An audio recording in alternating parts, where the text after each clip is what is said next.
Your Worship, this concludes my presentation of the 30-year plan, and I would be happy to respond to any question the council may have. Thank you. Thank you, Mr. Martin. I'm going to suggest that we proceed as we did last time when we had a fairly significant presentation and go around the table, give everyone 5 minutes, and we'll continue on until everybody's had an opportunity to ask all of their questions. I'd like to start this evening. Mr. Martin, I'd like to take you back to the tax rate risk slide, which is about 5 or 6 slides back. Right there. Yes. Now, did I understand you correctly to say that the cost under the plan as you have it here, and based on the assumptions and the figures that you've put in and the facts and information that you have available to you today, the cost to the tax rate for the downtown center alone would be 1 cent on the rate, is that correct? Yes, Your Worship, that's what we're predicting. Right. And the other 9 cents is based on the assumption that we will do everything that we have within our present plans and continue all of the procedures that you've set out in terms of setting money aside in reserves, about reinvesting in capital, reinvesting in the infrastructure, or investing to reduce the infrastructure deficit, and so on and so forth. If we do all of those things, then the cost of all of the other things could be as high as 9 cents. Yes, Your Worship, that's Okay. exactly right. But again, to repeat, the downtown center itself would be responsible only for 1 penny of the increase. Yes, Your Worship. Now, so as I see it here, Mr. Martin, under what you've indicated, we will be reducing the infrastructure deficit significantly, more than 50% from the looks of things. The debt in terms of today's dollars will drop. The debt ratio will be reduced significantly from 15.31% to 10.4%. We will meet all of the priorities that we have set at this time. So I guess what I want to ask you, Mr. Martin, is what is the bottom line here? Is this, based on the plan that you have here, is this project affordable? I guess would be the first question I'd have. Your Worship, I would anticipate that the project is affordable. As I indicated, with the revenue shift and the fact that it's a fully loaded plan, we may have to slightly modify some of the reserve requirements or things like that. But there is flexibility built into the plan to do that. Right. And one last question, then I'll pass it on, is in terms of the infrastructure deficit. You've mentioned that we have a significant infrastructure deficit, as does, I think, most every other municipality in the country. So how can we justify spending money on this project when we have an infrastructure deficit under the plan that you have here? Your Worship, I guess the infrastructure deficit certainly is a serious and significant issue, but I will commend Council on the fact that Council has taken it very serious. It's been built into the capital plans.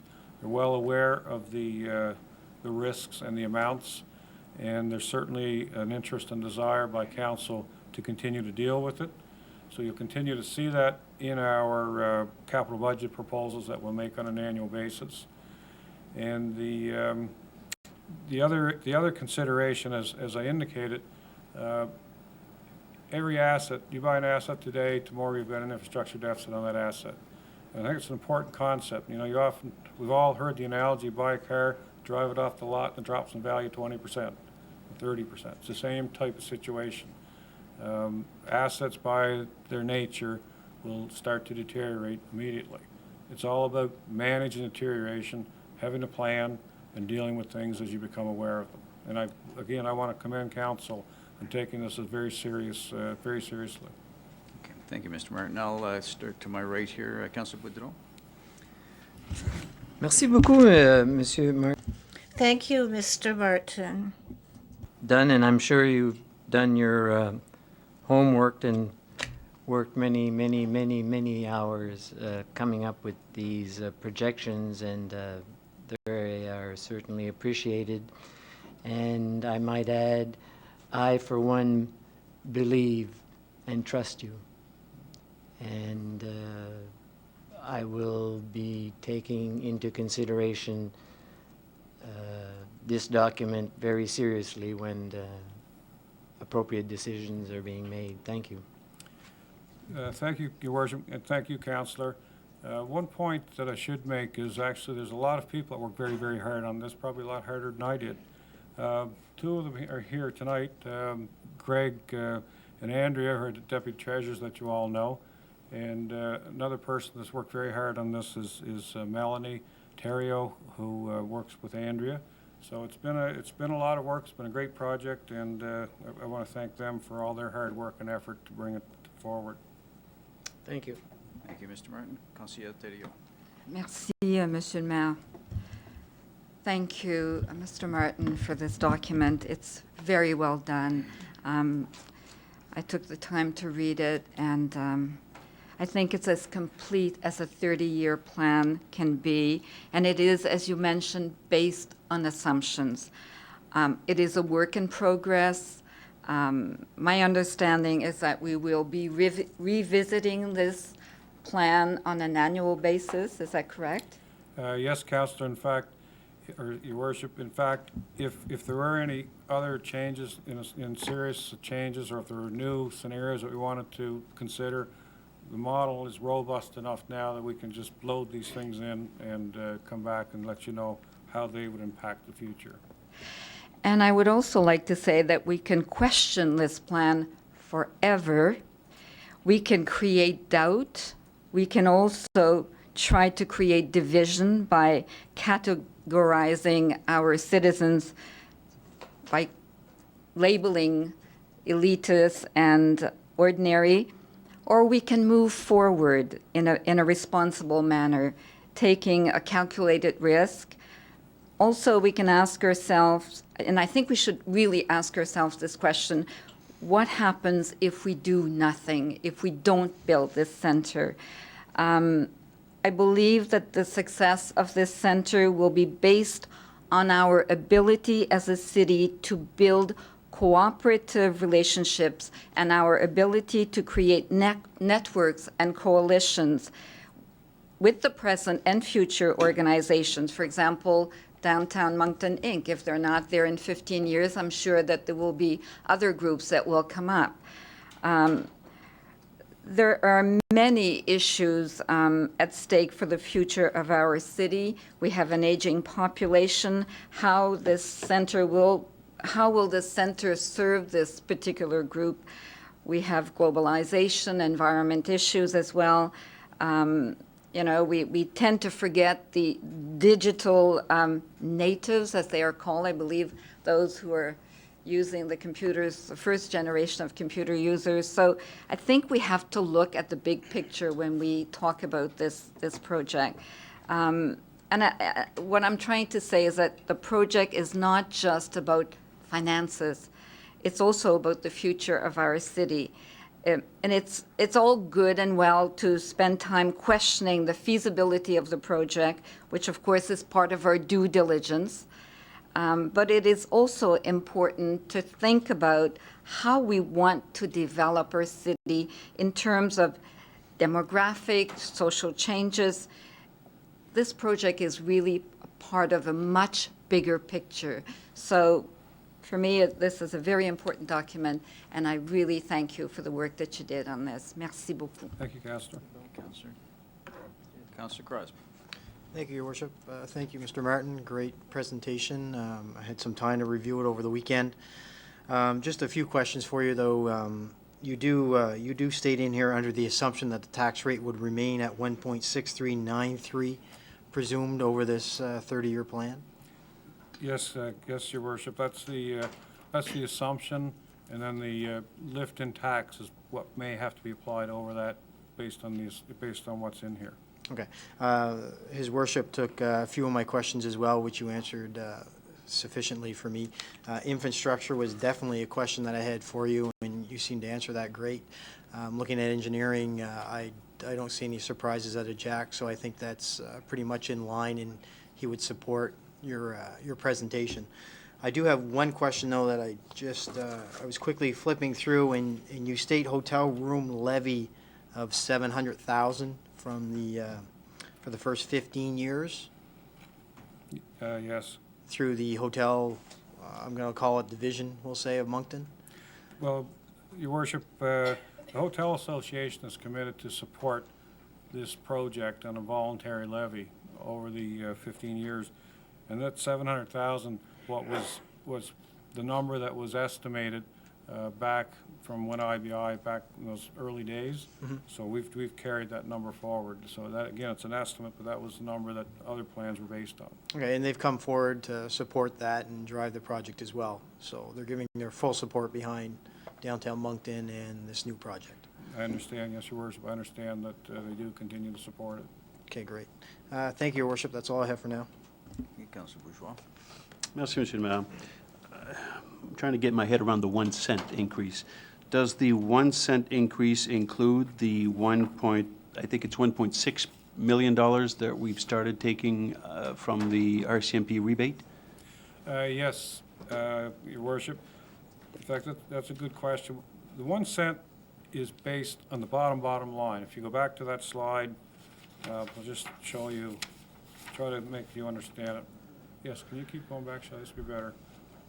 Back.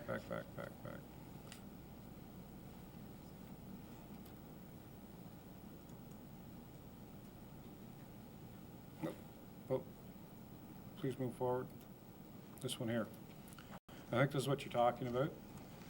And this, as I say, when I showed you this, under this scenario, this particular scenario, as you work down, I'll just do this very quickly once again. We just took on average from 2017 to 2021, and we're saying the total loss from operations would be slightly in excess of $1 million. And that's including all the activities and all the cost to run events at the facility, basically. The other cost that we've added in, so we're trying to give you the full and complete picture. We've added in the cost of debt. Okay, this is the debt repayment that would be required based on the money that the city borrows. That's the debt cost line. The life cycle replacement cost is reserved to contributions that we would be making to fund future capital requirements from that facility. And as council's aware, this is a policy that the Finance Committee brought forward a few years ago, where for all of our new assets now we're putting away reserve money. I think it's about 1% of the value of the asset, and we've segregated those assets in our reserve accounts so that as these assets get older, we're addressing the infrastructure deficit that they're going to create by funding it on a pay-as-you-go basis. Okay, so the K. Crosman's one that we have a reserve set up for, that's been set up since that asset opened, and there's a number of other ones. So that's again, that'll be council's decision. That's our recommendation, that we would continue that life cycle of putting away approximately $1 million a year to help fund future capital requirements. So by adding the debt and the life cycle cost, that brings the loss that you would book on an annual basis of the operation approximately $4.5 million. What I indicated in the talk is that the contributions from the community and from the city is what makes us palatable. It really helps the project have that affordability factor. So this is where we, against that $4 million, we would pull back the DMCI contribution, we pull back the hotel contribution, the dedicated property tax from the casino, and the policing rebate that council approved going into a reserve at the last budget.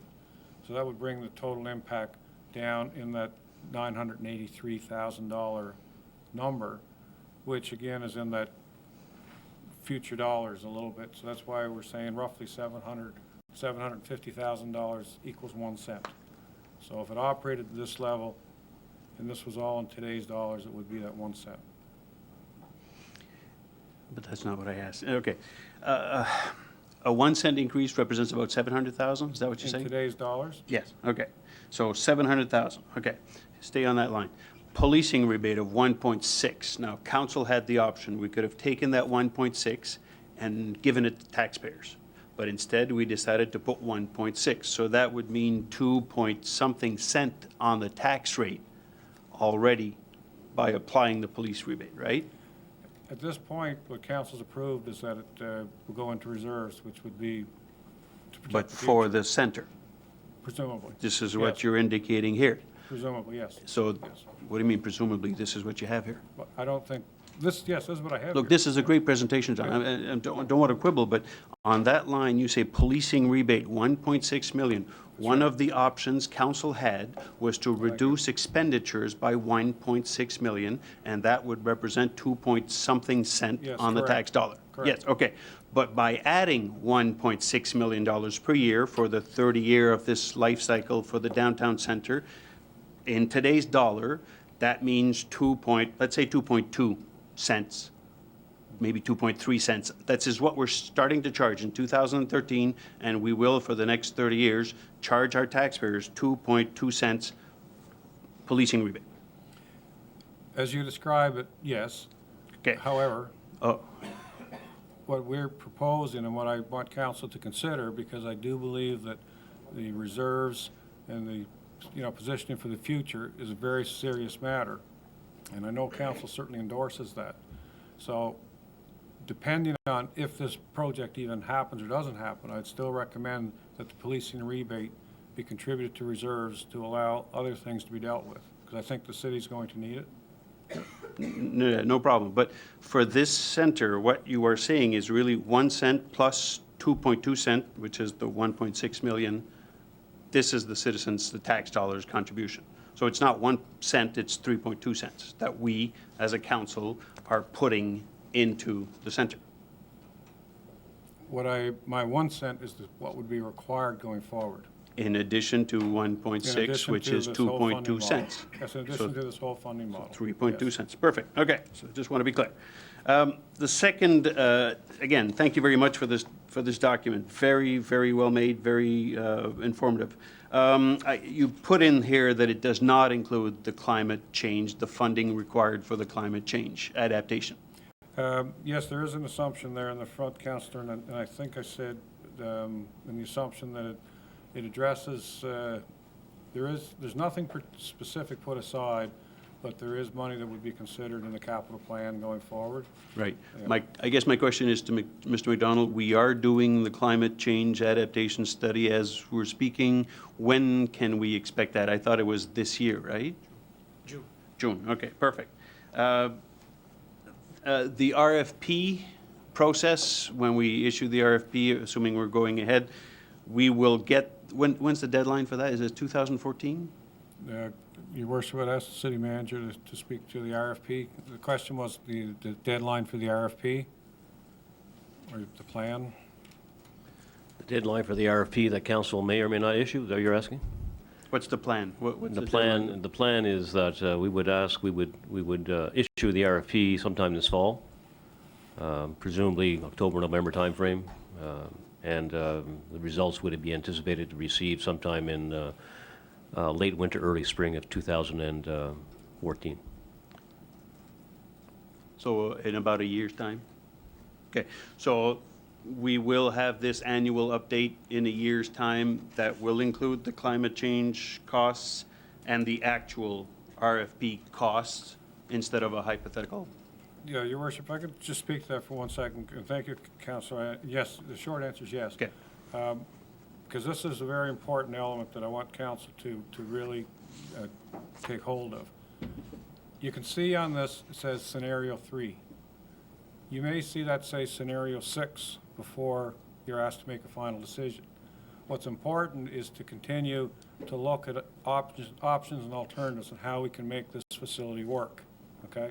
So if climate change comes in and there is something significant, as I said, the plan now is robust enough that we can drop that in here and come back and say, this may be what we'd have to do in order to maintain being able to do this. If the some of the debt or some of the recoveries take a different format, we could come back. If the capital, you know what I'm saying? So I don't want you to get married to this any more than you're married to any of the others.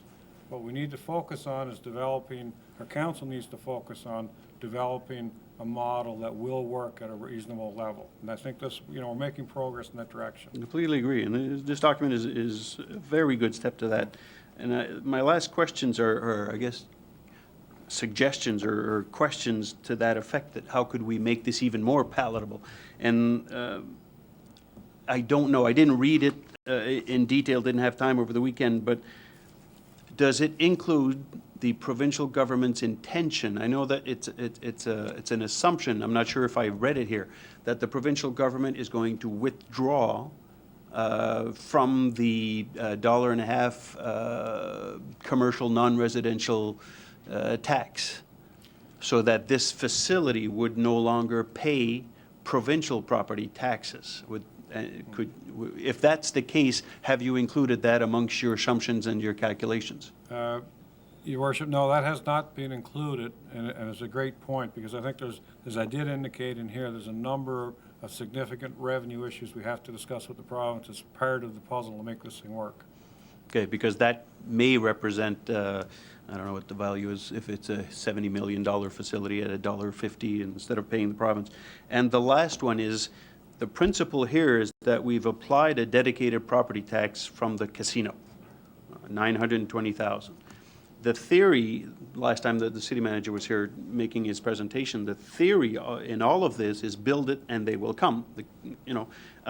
So if we build the downtown center, we're assuming, I don't remember what the amount is. I thought you said, or maybe it was a city manager, if we build this $100 million facility, it will generate $130 million of other investments from the private sector.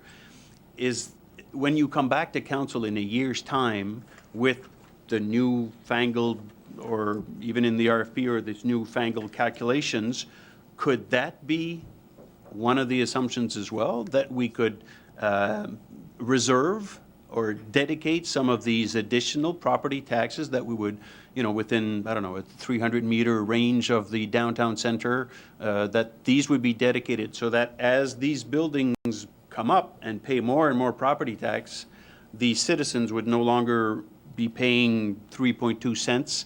It would go down to 2.2 to 1.2 and eventually to nothing after maybe 15 or 20 years. Could that be another assumption? Absolutely. Okay. That would make it much more palatable. Thank you very much. Merci, Monsieur le Maire. Thank you, Councillor Hicks. Thank you, Your Worship, and thank you, Mr. Martin. Was this the presentation that Shelley had sent out to us this afternoon? I hope so. Okay. No, I didn't get a chance to open it, so this was actually the first time I saw it tonight. So we have this.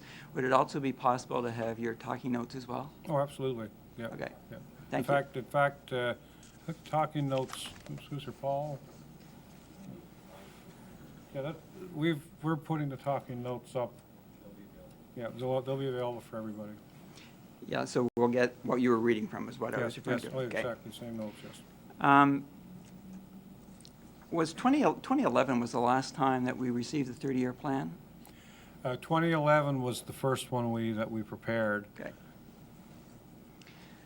So I want to compliment you on this version, Mr. Martin. The assumptions are expanded and in much more detail than the 2011. And as we get closer to making a final decision, as I said in March 2010, when the Downtown Task Force report was accepted by Council, at some point in time, senior management are going to have to make a recommendation to Council, backed up by your best estimates at that time, and I'll be asking more detailed questions at a later date to help this process along. So the good news is tonight, I don't have a lot of questions. Oh, thank you. But I do have some. On page 2, number 10, it says the current tax rate will be unchanged for the next 30 years. Now, I'm kind of questioning how accurate that statement is, because each mayor and council bring new projects to the table, and after 5 years or so, the new downtown center will no longer be a new story. So isn't it fair to say that if a new mayor and council is elected who, for example, want to reduce the tax rate to, say, at least Dieppe and Riverview, they'd have a hard time doing that considering the huge amount of debt we are seeing added over the next 30 years? Sorry, Councillor, can you reference me again to the point? It was on page 2, number 10. Right. Okay. Your Worship, this comes back to the whole concept of having and maintaining a long-term plan. This particular council has worked on this plan, will continue to work on it for the rest of their mandate. A new council, if we get what we're proposing, that it is an annual or more frequent update, it would become part of council's decision-making process. And that's where council would be informed at all times of, where the plan started, where it is, and what the changes have been, to bring us to a certain point. At this plan, we were asked to maintain the tax rate. So that's why we did when we built the plan, and what we showed was the risk areas, where it could be changed. So again, it's up to council. Each time the tax rate changes, only one group that can change tax rate. And I guess that's my point, that over the 30-year period, we're going to have at least 7 new councils, maybe 7 new mayors, maybe 7 new councils, but each one of them will bring their priorities, and the downtown center is only going to be new for a certain number of years, and then they're going to be looking for something else. I guess my point is that, is this kind of infringing on what those councils might want to do? How many more, say, even $25 million projects could they bring to the table over that 30 years without affecting the tax rate? Yes, Your Worship, Councillor, reference to this point. One thing that we're very pleased with, and by the way, I want to remind council that this is the SMG, the Senior Management Group, has basically signed off on all the assumptions. They've signed off in each of their areas, and one of the things that's important. So Jack has lobbied long and hard on the infrastructure deficit. He's lobbied long and hard with Rod and other key capital users to ensure that there's enough capital in the plan in order to continue to do some of the things that you're talking about.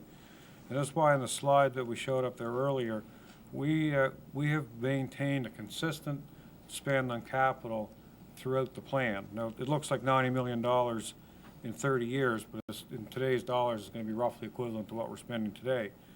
But $30 million a year for 30 years still gets you darn close to $1 billion, which is still a lot of money to invest.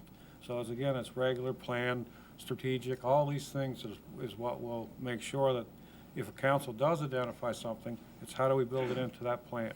Or does the plan change? Because presumably, if there was another asset, then council today would ask the CFO of the day, what has to change to make this plan work?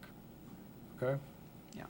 And I'm going to ask that in another form later, but I guess we'll agree to disagree on this. But my point is that every new council of the 7 that are coming, they might have a $25 million project. It could be difficult to keep the tax rate, but we'll go back to that. In the 2011-30 financial picture, we said the outstanding debt in 2011 was $98.2 million and would rise to $255.2 million in 2041. But today we are saying outstanding debt in 2011 was $90.8 million and would rise to $195.2 million in 2041. How could the numbers change so drastically in just 2 years? Can you give me the first reference point again, please, Your Worship? I'm talking about the 2011 30-year financial picture. Right. That we're saying the outstanding debt in 2011 was 98.2, and that would rise to 255.2 million in 2041. Today, we're in this new plan, we're saying the outstanding debt in 2011 is 90.8 million and would rise to 195.2 million in 2041. So are you referring to the 30-year plan that we presented at that point? Yes. The outstanding debt numbers that we gave from 2011 to 2041. In the original plan?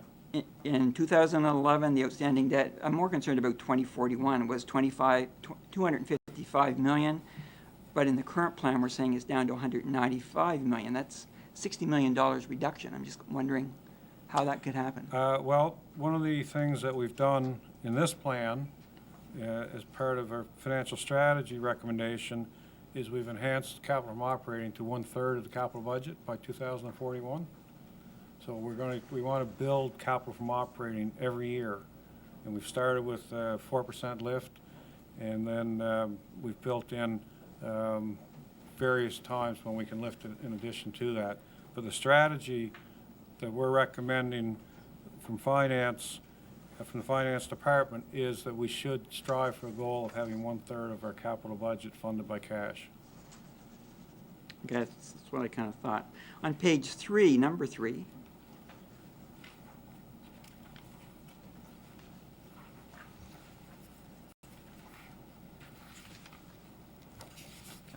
Councillor Hicks, just so everybody's on the same page. My pages aren't numbered. Could you just indicate what the title is? Your worship, it's in the Oh, assumption in the section. binder. Yes. Okay, all right. I got that. Thanks. You're saying the city's population will increase by 600 people a year, so in 30 years' time, it'll be 18,000 more people, or the population would be around 88,000? Based on that number, yes. Okay. On page 4 of your book, number 4, you say the downtown center will attract an additional $250 million of new assessment between the years 2016 and 2020. Does this include the $105 million of the downtown center itself, or is this additional new assessment? It would assume some, yes, the downtown center, and there would be new assessment. You know, we've seen people that have expressed interest in developing a hotel, developing condo, you know, developing apartments, things like that, retail development. And again, it's an estimate.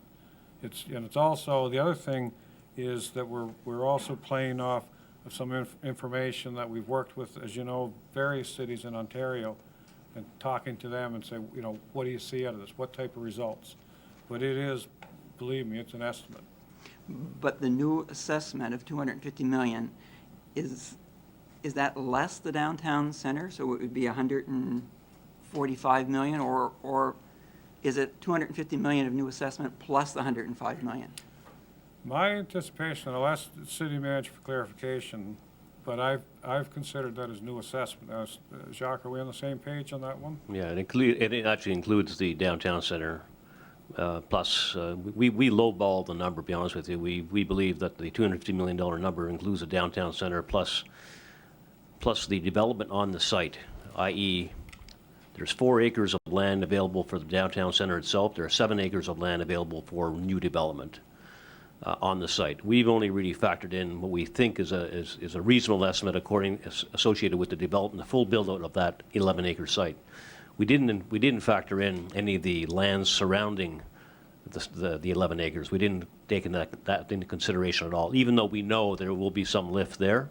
We actually haven't calculated or worked that into that estimate but you will see next month when Pierre-Marcel Desjardins and David Campbell appear before council, they will be giving their educated guess as to what additional assessments may be around the site itself within a certain radius. But we haven't attempted to do that at this point because we wanted to be fairly conservative in terms of our estimates. Okay. So just so I'm sure, the $250 million is made up of $105 million for the downtown center plus $145 million of new. In other things, yeah. Okay. Yeah.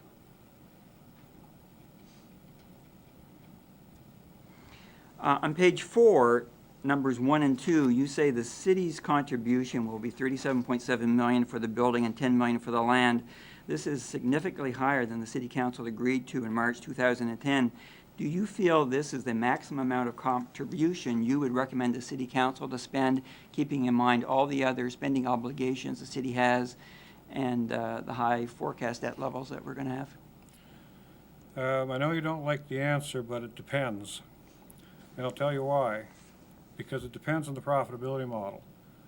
If, you know, that's why each scenario has to be evaluated on its own merits.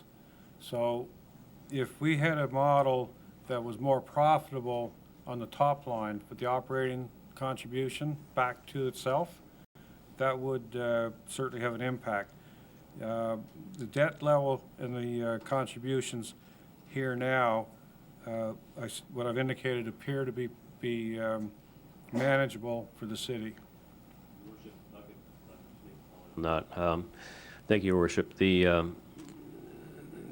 Martin has indicated that there will be likely up to 6 scenarios, and he's absolutely right. The issue here is, and that's why John has to say it depends, because when you think about the process to date, we have 3 respondents to the RFQ.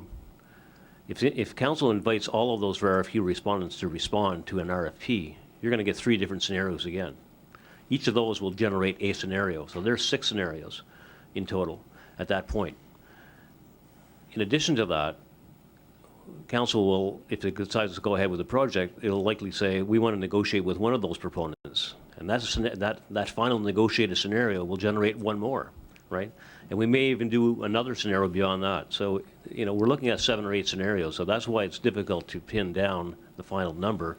depending on the scenario. One other point I would make is that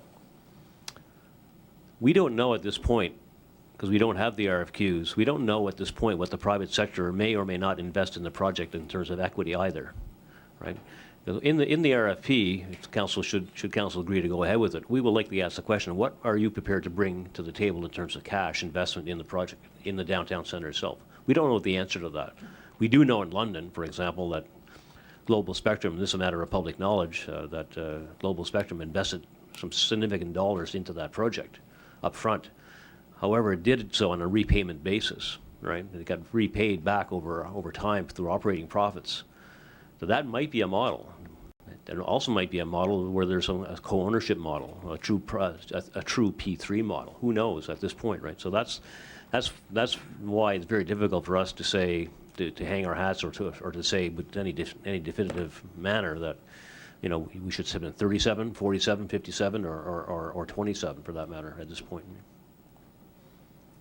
Okay, thank you. And that actually just answered my next question, because the question, I'll put it on the record. On page 4, number 3, you talk about the city would acquire in 2017 a turnkey operation, but after we had the chance to learn of the London, Ontario Budweiser Center model, would you agree that a 3P financing model with a professional management company like Global Spectrum is also on the table?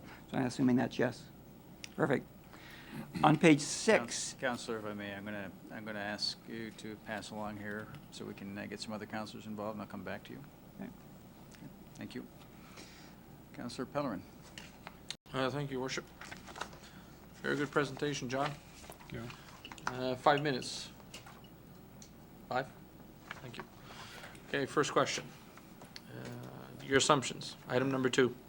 Assume that our existing operation and funding model will continue to exist throughout the life of these projects. Local government changes will be made on conditional grants.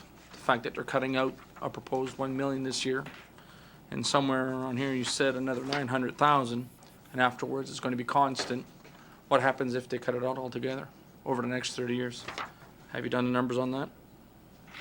Your Worship, that's exactly the point the councillor's referencing that I wanted to bring out in that slide when I showed the risk to the property tax burden, and indicated that I certainly recommend that we have to start addressing that now with the province as part of the development.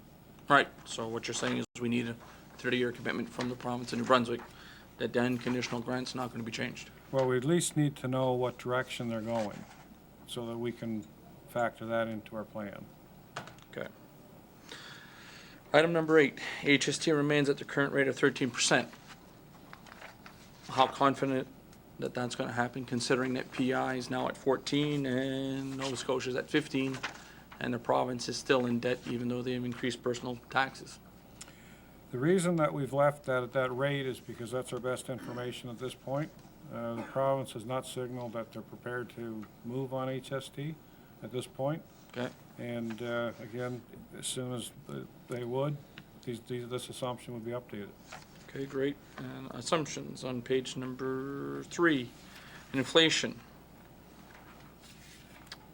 What have you taken into account for inflation rates Well, projected over the next 30 years? Well, what we've done is we've analyzed virtually every expenditure line, and based on whatever research we could accumulate, we have different factors in for the various lines within the within the operating columns.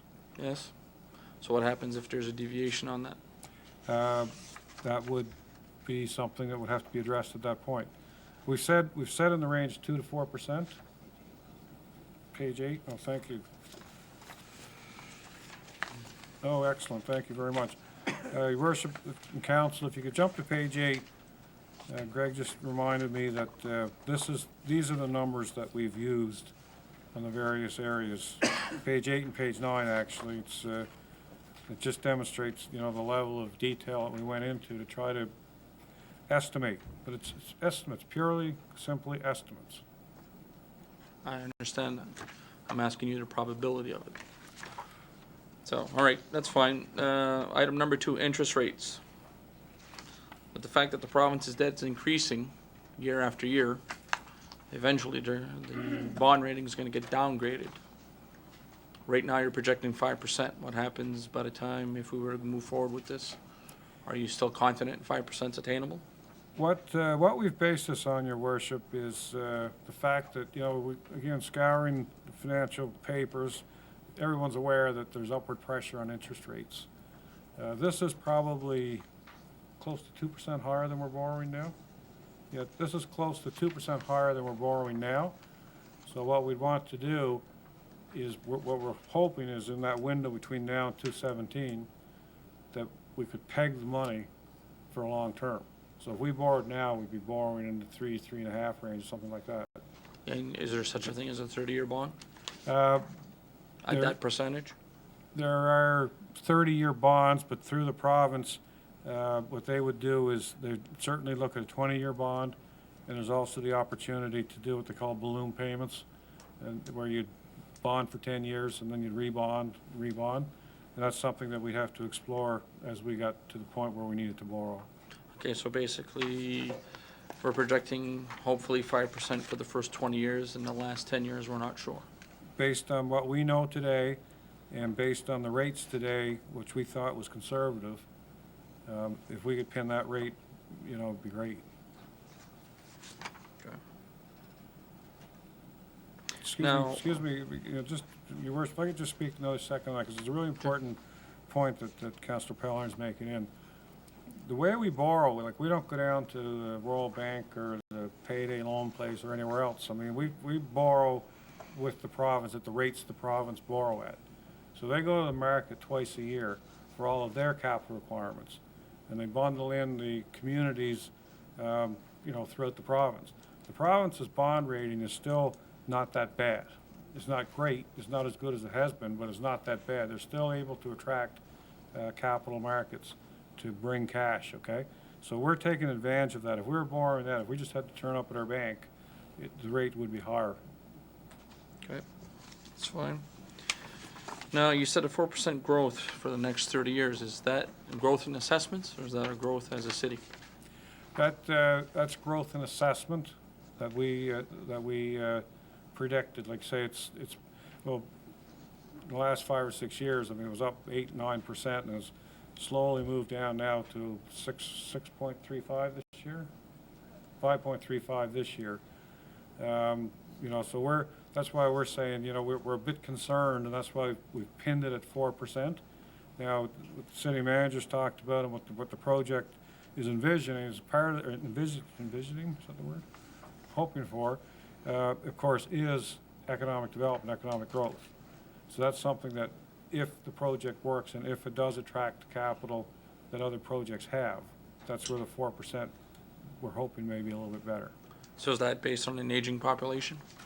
It's Or, based. or retention of our young people here in Moncton instead It of would going be out based west? on, the normal expectations for the city. Okay, so is that expectations for the city, but is that a reflection of what it is today? Yes, it would be. So with the exodus of young people going out west and a rising aging population, we're still expecting a 4% growth? Yes, we would, Okay, that's at this what I point, want. yes. Okay. That's all I have for now. Thank you, Your Worship. Councillor Landry? Thank you, Worship. Thank you, John, for a very, very good presentation. A lot of my questions were answered. It was a very complicated reading material over the weekend, and but with a lot of assumption and not really knowing what's going to happen in the next 30 years and where we are today. We have to use our best guess and go ahead. And I have no further questions I wanted to ask you. I just want to thank you again for your presentation, and it'll be a big help now that we can match these assumptions as we move along. It's going to help us to move forward. Thank you. Thank you. Thank you, Worship.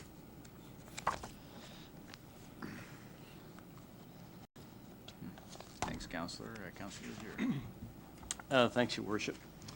Thanks, Mr. Martin. That was it's certainly a lot of work and a lot of assumptions, and I believe that as you look at the numbers, I mean, there are a lot of uncertainties, but certainly makes us aware of, and I think that probably residents can appreciate through this process how much your department has really done in terms of creating some transparency, creating reserves. And I think that's really important sort of moving forward with this project. I just have a few questions, and one for me was, I know we were looking at, and this is obviously, you know, a scenario number 3, and that can change, I realize that. But in your funding sources, you include DMCI for 15 years and the Hotel Association for 15 years, but yet we're talking about a 30-year plan. So in your assumptions, did you stop them at 15 years with respect to their funding? And Yes. then you did. And then from year 15 to year 30, you're excluding the 250,000 and from DMCI and excluding the Hotel Association? Yes, we are. And so if they were to extend, let's say, to go another 15 years, have you reworked, would those numbers be available to give us an idea in terms of what the difference might be? Well, if you know, if there was a signal that they were interested in doing that, Yeah. it would be relatively easy to rerun that. Okay, all right. And there seemed to be some interest in our last council meeting. So what do you base the confidence level on the expected 4% growth, as we know that, you know, the population's aging, more and more people are retiring, and there's a real shift? Is that based on certain projections? Your worship, that's based on a guess. On a guess? Okay, all right. I just don't know what those percentages of growth are, and I'm wondering if, and I'm sure certain agencies are looking at that, and I would want us to be somewhat conservative. I mean, I know you're saying that you're expecting 600 people a year over the course of, well, per year over the course of the 30 years. Is that based on what the current numbers are telling us, for example? Yes, that number is based on exactly that. And again, I don't want to sound smart saying a guess, but to a large degree, estimates are guesses. And, you know, you try to back it up with fact and you know, other information. We track the assessment very closely. Mhm. You know, working with the city manager and the SMG, you know, we are certainly, again, anticipating that this will provide economic growth similar to what's happened in many other markets. We don't know that, but given that type of information, 4% is, you know, way more conservative than it is today, considering that we've already anticipated some growth. But it's out far enough that I don't think you could do anything but guess, to be quite frankly, to Right. be quite frank. Okay, Okay? all right. No, that's fair. The thing that occurred to me as well were additional assets that we might, that the city might be acquiring or adding in future years. For example, the police station. And also, you know, I know in our discussions, this clarifies what the cost of the downtown center would be, replacing the Coliseum. And then would we be waiting for an RFP to be able to, for example, calculate if council were entertaining an idea, for example, adding a library to this facility, as an example? Would we wait for the RFP? Because we did in our RFQ express interest in having partnerships or collaborations, and some of those facilities were mentioned, either a library or a seniors facility. So where does that fit into the mix? And that would be nice to know in order to sort of create a larger picture, but perhaps I'm ahead of myself. No, actually, it's a great question, and Your Worship, I'd just like to speak to that for a second. And you know, Jacques and I have both spoken. The more we wrap our heads around the word scenario in developing a project of this magnitude, the more chance the project has of happening and succeeding. So you noticed in here, we put in 105 million in capital. Right. Much past that, we said there'd be a rink and there'd be ice and there'd be some restaurants that. We didn't say anything about, how many seats. We didn't say anything about other developments within it. This is where council now has to engage and start talking about some of those things. And then as the plans develop, as you go to market, then those things get built into it, okay? But $105 million appears to be a good estimate based on a large facility of that nature. But it certainly doesn't presume any specifics other than the rink and some restaurants and, food service and things like that. Well, certainly from what I've read, the estimates are anywhere from $8,000 to $10,000 per seat. So just quickly, doing the math, I was figuring that we were somewhere in the vicinity of 7,500 approximate number of seats, and that can vary. But certainly, I think, and that may be based, what you're basing your estimates on in terms of coming up with $105 million. At least that was what I was trying to get around in my head. Yeah, well, what we've looked at, and so the city manager presented a scenario the other night, and we're basically, replicating that direction. Yeah. So those things, I still say, those are the things that's the discussion the council has to engage in as far as, what's in there, and then that has to be costed as part of it. And my last question for now would be cost overruns. And I know it's further out, but that's the one thing that, as I've looked at a number of large projects in the last number of years, the biggest single factor have been cost overruns from a starting point that seemed reasonable to an end point that was far greater than 50-60% of the cost. So I'm hoping, and yet we are tight in our estimates of what we want to spend. So moving forward, as we move further into the project, are you going to be putting mechanisms in place to assure us of management of cost overruns and saying that we're going to stick to this and so on? Can that be predicted, and can we look at that? Well, there's two things, Your Worship, I'll just respond to.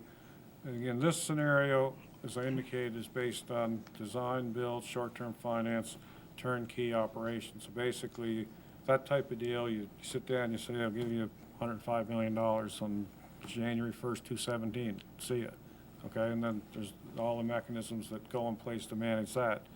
That plan may not hold. I mean, Jacques has mentioned also the considerations of P3. There's all kinds of ways. That's all part of the shaping of this thing. So that part of it can possibly change. As far as, you're concerned about capital, I understand that and I respect that. And, I'll assure council that, we're constantly trying to implement best practices in all areas. And, we put a lot of work in capital. Greg reports to finance on a quarterly basis on every capital project. It's monitored closely. We've got people in Jack's area that are, leading projects that are very cost conscious and, cost aware. In Rod's area, the people, like say, that are using capital are generally certainly working not to have overruns. Okay. Thank you, Worship. Thank you, Councillor. Deputy Mayor. Well, first of all, John, let me say that this is a very optimistic presentation. I think you did an excellent job on this. I just want to touch on the fact that our infrastructure deficit seems to be taken into consideration in the process. The projected tax rate consistent over the years. The projected reserves. I do want to say that I'm really pleased with the life cycle replacement on the facility, or in fact at any facility. And I think we went into start of that several years ago, where we realized that rather than being reactive, we became proactive and planned for those types of things, which in the long run is much more economical, as you know. So I think you've done a great job on that. The hotel and DMCI commitment. I did have a note here that funding for those two groups or for 15 years, and how is that impacting the second in your 30-year plan, the second 15 years? How Uh, are we compensating for that? Basically, what compensates for that is the general rise in assessment and some of the operating losses of the facility are falling off a bit. But it would certainly make this more palatable if we had 30-year commitments from all of our funding partners. There's no doubt about it. I think that the opportunity for the hoteliers to have the destination levy, looks to me like it's a little more promising all the time, and I think it's probably going to happen sooner than later type of thing. So that's very, very positive. There are, of course, a number of variables, and I think it's been touched on, and this is kind of thing when you get to the sort of the tail end of it, and we're the second last person to speak, so a lot of this has been touched on already. But, of course, inflation and interest rates, that could have a really big effect on the whole project. It'll affect it type of thing. The other thing is that, we talk about a multiplex, and I think we all visioned that we haven't got a final, the final plan put together, but I think we all agreed that like retail space should be part of this, possibly some residential, possibly some new home for other groups such as seniors, such as you mentioned the library and other things. And I guess our vision is, this goes forward, is to have something where there's activity every day, all the time, not just when there's a hockey game or something like this, but there's always something going on. So that would be a positive thing.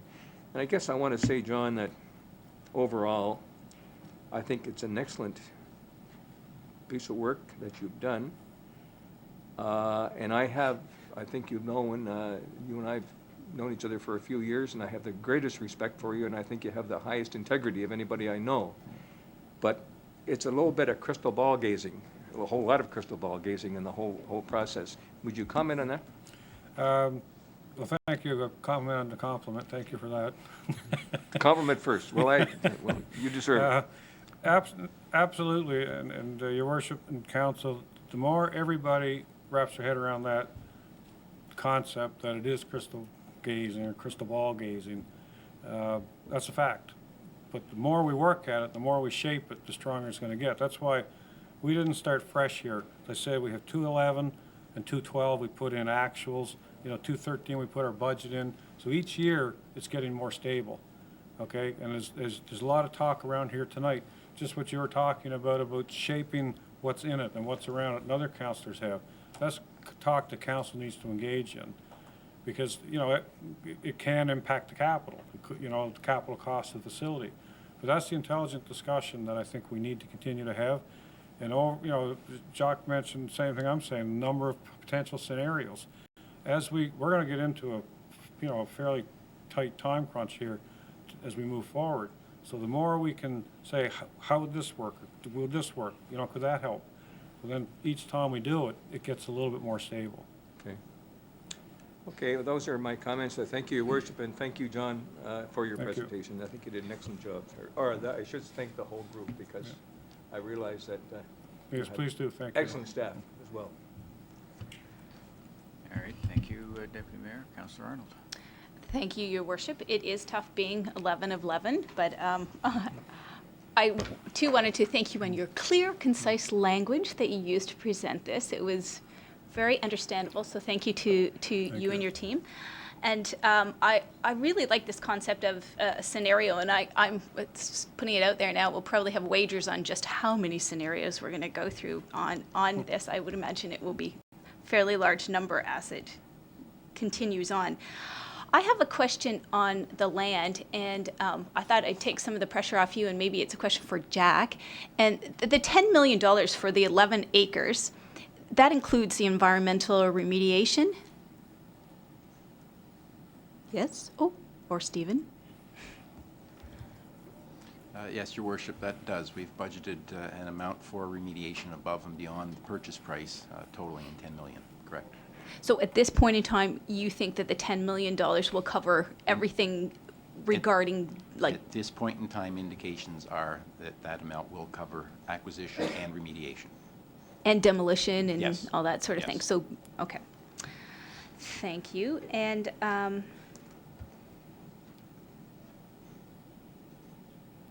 I really think everything else was asked. My biggest thing that I was looking at was the debt ratio, and that looks good. I mean, to go from 15.31 down to 10.42%, that, I mean, that's Oh, if we really could do that, excellent. it'd be something So, we're very proud of, absolutely. yeah, so I just wish we had a crystal ball, but thank you very much. Thank you, Councillor. Just a couple questions from me, Mr. Martin. There's been a lot of questions about the assumptions here, which are appropriate. But, I mean, in terms of the assumptions, things could go worse or they could go better. So isn't it fair to say that, that a number of these assumptions could in fact turn out better than we expected, which would improve the picture? Absolutely, Your Worship. There's all kinds of opportunity. Yeah. And just to follow up on a point that Councillor Giroux raised, which is a good one, I think probably on most everybody's minds, of the cost overages. Now, Mr. Martin, you're a pretty smart guy. I'll add to the compliments you're getting tonight. And you're cautious. Now, if we were to sit down and say, Mr. Martin, we want you to sit down with our internal auditor and we want you to come up with a plan to help us ensure that this project, assuming we went ahead, that we control the issue of cost overages and that we're going to come in on budget. You would be able to help us out in that, wouldn't you? Yes, Your Worship, absolutely. It probably, to do that, I mean, it probably should involve some other people, you know, engineering types. Sure.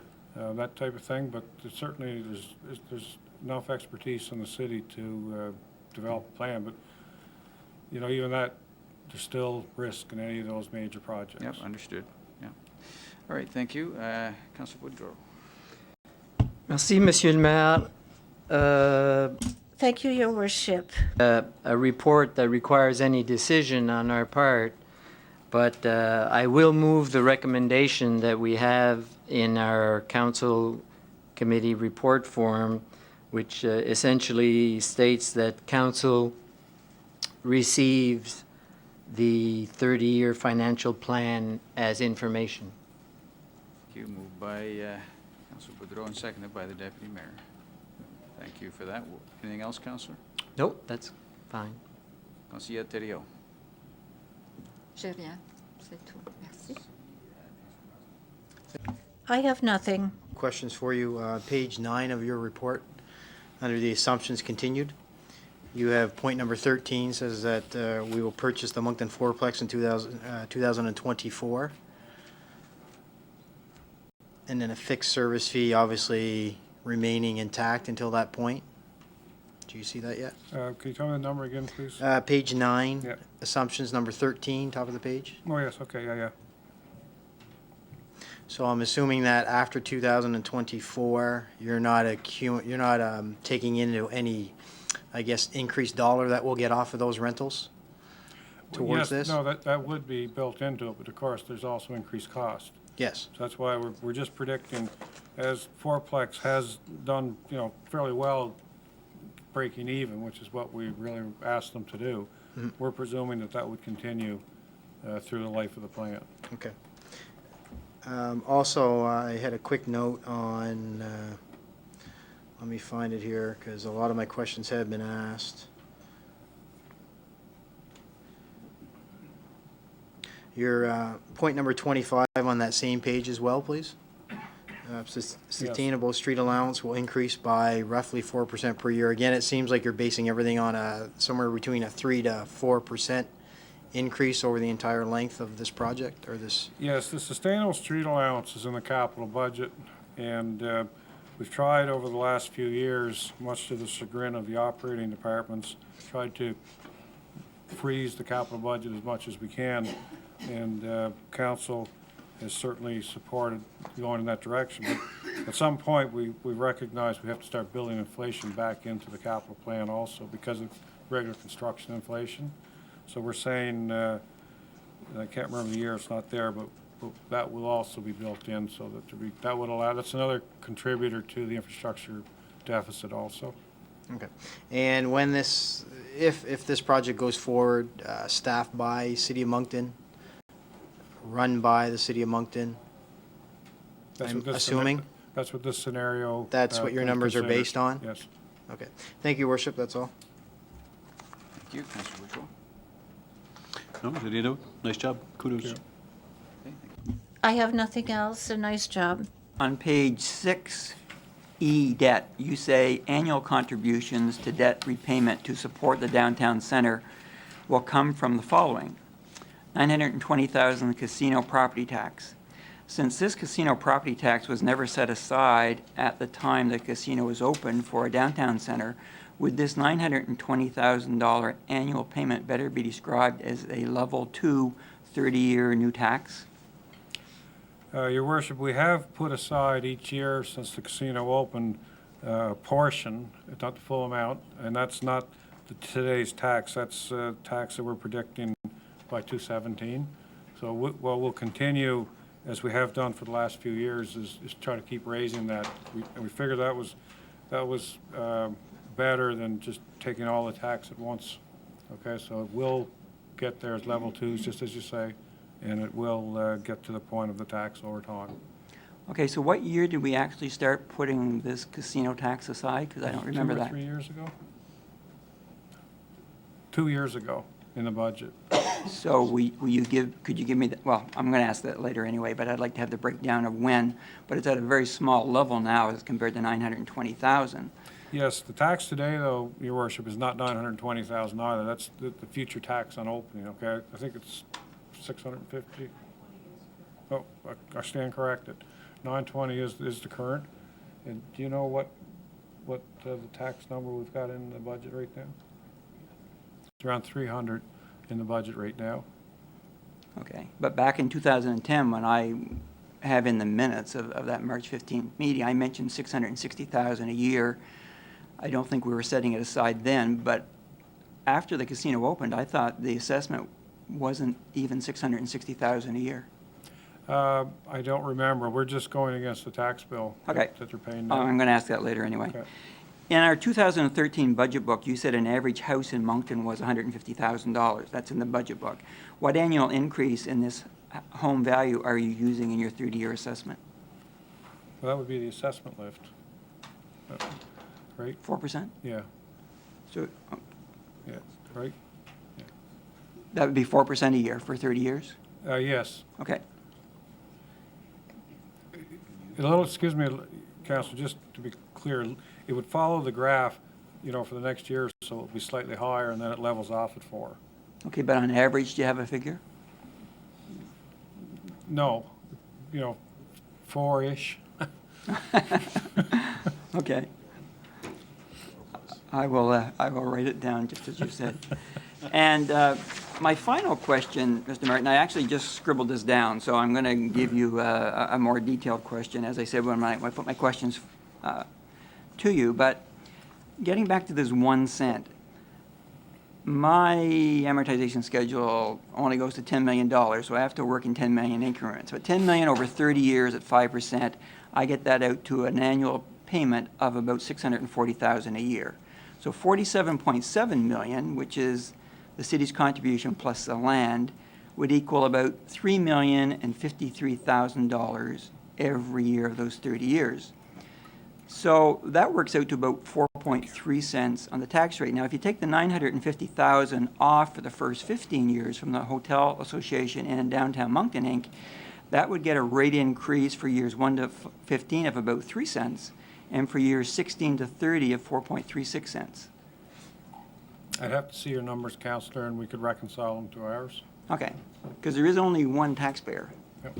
And whether we're talking about putting money in reserves, this $10 million that I don't remember us talking about, but it's there now. But anyway, I will send those off to you in due time and look forward to your reply. And I want to say, as everyone else has, Mr. Martin, and to your staff, it's a very good presentation. And Thank you very much. this is an estimate at this point in time.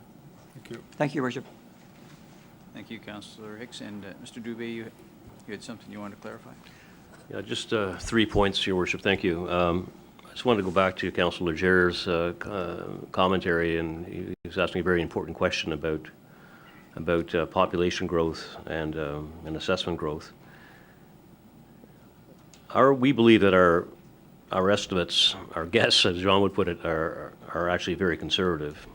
And you have to take it in the context of the larger picture, what's happening in relation to city, states versus regional areas versus provincial economies and all of that. You know, it's clear that there's been a movement from population globally, around the world, not just New Brunswick, not just Canada, but globally. People are congregating around urban centers. Now, if you look at New Brunswick in the context of that global phenomenon, clearly Moncton is a net beneficiary of that. And when you add the other elements of the economy that we have here, namely arguably 3 universities, you know, certainly University of Moncton, Crandall University, and Sackville, which we like to call our own anyway because they're basically in our neighborhood. The chances of us following what would be similar patterns in other parts of the province are slim, I would say. We're likely going to grow, can continue to grow at I can't argue that we would grow at the heavy or the Haiti days of perhaps the late 90s and early 2000s when there was a lot more exodus from the rural areas in New Brunswick, but certainly our chances of population growth continue just because of the nature of the economy and the feeder pools, namely those educational institutions, including community colleges and private sector training institutes that we have here, which are not likely to go away. The other important point that you made, Councillor, was about project management and the issue of ensuring that there's no cost overruns in the project. And that's a very important consideration. One of the things that we can say, the last major project that we did in this city, we've done 2 major projects. We're contemplating a third, which is this one. First one was the stadium. And I think it's public knowledge the stadium had a cost overrun of some $2.5 million or thereabouts. One of the reasons was that the management structures around that project was flawed. And it was flawed because we didn't have a dedicated project manager assigned full-time every day to that project. In a project like this, however, this downtown center, we would definitely have to have a full-time dedicated project manager who's accountable to the owner, which is City Council. That person would be working every day to be an intermediary between the architects, the builder, our own staff here at City Hall, and of course Council itself. That's a very important, critical element on a project like this. You'd have to have a full-time, dedicated project manager throughout the whole construction period of at least 2 years. The other thing is the other point I wanted to make was on the assessment assumptions. You know, the fact is that we've been hovering somewhere between 5% and 7% increase in assessment overall. But that accounts for increases in existing assessments, in other words, existing homes, but also accounts for new construction, right? So the real question is then, how will existing homes, what will be the increase in assessment associated with existing homes versus new construction going forward? And again, if you look at the demographic trends and you look at the areas that are ripe for development in Moncton, namely the north end of Moncton, the Vision Lands, Elmwood Drive, all those places. And if you look at the creative nature of our economy, we have a fairly strong creative class here. We should see reasonable growth in the assessment base. And we think that 4% overall, that includes the increases to the existing homes, the existing tax base, but also the new construction is a reasonable one to identify. And I think I'm anxious to hear what David Campbell and Pierre Marcel Desjardins have to say about this when they come in terms of what they think, because they may have everybody has a different view of this and how they see the growth and the economic impacts, etc. But I think those are the comments I would offer up, Your Worship, on those 3 particular points. Thank you. Great, thank you. I think we've basically covered everyone, so I'm going to just open the floor to questions. Any remaining questions? Councillor Hicks. Just one final one. I forgot to ask this. Since we now have a downtown center on our webpage now that people can go into, would it be possible to have Mr. Martin's presentation and the questions on it as well as we did for the last presentation by Mr. Dubé? That's planned. Thank you. Yeah, thank you. Councillor Legier. Thank you, Worship, and thanks for those comments, Mr. Dubé. I think it's, I think those things are important. It brought mind, I guess, this is almost like buying a new house, or at least if you own a house, you're going to move up to another house. And I think individually, we probably have the same, probably the same type of reservations. And I guess I thought of that earlier today when I was sort of going through this, and reminded me of when, long ago, we went through that moving upward, so to speak. So I think, if you try to put it in that context, it certainly makes sense, all of the number crunching that we're doing, and I think that's been really important. Your point, though, about how, we might see a lot of growth in Moncton, and we are diversified, and we have really created I think we've positioned ourselves well as a city. I think our trail system, a lot of that infrastructure that we have has really positioned us well. And it was interesting because today, as part of the Asian Heritage Month, they commented that back in 2005, there were 3 Korean families here in City of Moncton. And apparently, as of today, there are over 300. And so it's a pretty large number, although, I think it would be fair to say that a lot of people come and go with City of Moncton, and we don't necessarily see everyone. So I think there's a lot of that dynamic, and maybe we sort of tend to forget that, and certainly there's a large Filipino community and so on. And, I guess it reminded me maybe that, I guess we sort of look at it and say maybe we should be, be trailblazers in the sense that, we really have a lot of momentum and we can make that happen. And I think if we do this right, we certainly have all of those potential pieces in place. There's 2 things. One would be, Mr. Martin, I just wondered, how did you calculate out what $1 today would be valued in 2041? Just apply the inflation numbers that we built in. And just use those and compound them And all? then we, Okay. that's why we tested it back to 81, Yes. and the ratio's roughly 3 to 1. Okay, all right. And last question is, at what date would we expect to hear back on the RFQs? As was presented, I think, at our last council meeting, it would have been in and around this time frame, and I'm just wondering when we would expect some information. We've scheduled the interviews with the RFQ respondents, I believe, is next week. We'll complete those interviews, and later this month, or the very first public meeting in June, is when you'll get all the reports on that. Okay, all right. We'll be recommending issuance of RFP, that kind of stuff, to one or more of the proponents based on our evaluation to date. Yeah. Okay, all right, thanks. And I must say that the format this evening has been very good. I think the format the last meeting as well, in terms of being able to ask our questions and so on, has been good. So, Your Worship, I thought that was very well done, and so my comments. Thank you, and thanks again, Mr. Martin, and your team for pulling these numbers together. Ready for the question? All those in favor signify by saying aye. Contrary minded, voting nay. Motion is carried.